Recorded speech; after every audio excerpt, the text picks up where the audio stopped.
राधे राधे। भगवान का स्वभाव अस स्वभाव कहीं सुने न देखूं, के खगेश रघुपति सम लेखूं। काकभूषुंडी कहते हे गरुण, भगवान के स्वभाव जैसा कहीं सुना नहीं देखा नहीं, तो भगवान की बराबरी में किसको कहा जा सकता है। इतने क्षमाशील और इतने भक्तवत्सल हैं कि उनके आश्रित जनों की सेवा यदि कोई प्रेम से करे तो भगवान इतने प्रसन्न होते हैं कि स्वयं दीनानाथ होते हुए भी दीन बनकर सेवा स्वीकार करने के लिए चले आते हैं। और सेवा परायण भक्त जल्दी पहचान नहीं पाता कि ठाकुर जी आए, न जाने के वेश में नारायण मिल जाएं। बहुत बार ऐसा प्रमाण मिला है कि भगवान स्वयं भिखारी बनकर सेवा लेने आ जाते हैं। भगवान अपने आश्रित जनों की सेवा देख करके इतने खुश होते हैं कि आश्रित जनों की पंक्ति में आकर खड़े हो जाते हैं और कोई पहचान नहीं पाता उनको।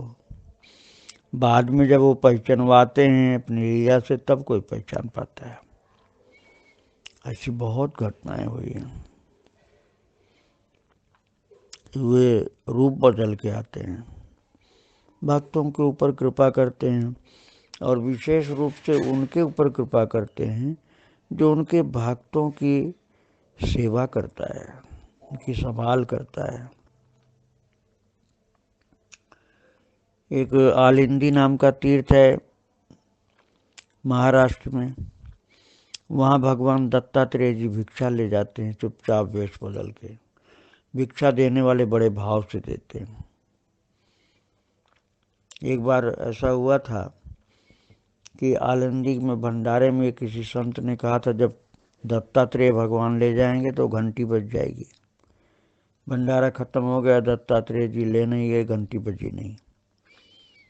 और सब कुछ जब आखिर में बर्तन वर्तन बोरों में सब भरा गया तो एक भिखारी आकर के कहा, भैया कुछ जला बचा, कुछ पेंदी में लगा हुआ कुछ बचा हो तो हमको भी दे दो। तो पेंदी में से खुरच करके उसको दिया गया और जब भिखारी लेकर के दूर जाके खाने लगा तो घंटी बज गई। बोरी में रखी हुई घंटी बज गई। तब लोगों को मालूम हुआ कि भिखारी के रूप में दत्तात्रेय जी आए थे। तो ये भगवान का स्वभाव है कि अपने भक्तों की सेवा करने पर बड़े खुश होते हैं। इसलिए उनके भक्तों की सेवा बड़े भाव से करनी चाहिए। श्री राधे राधे, जय श्री राधे।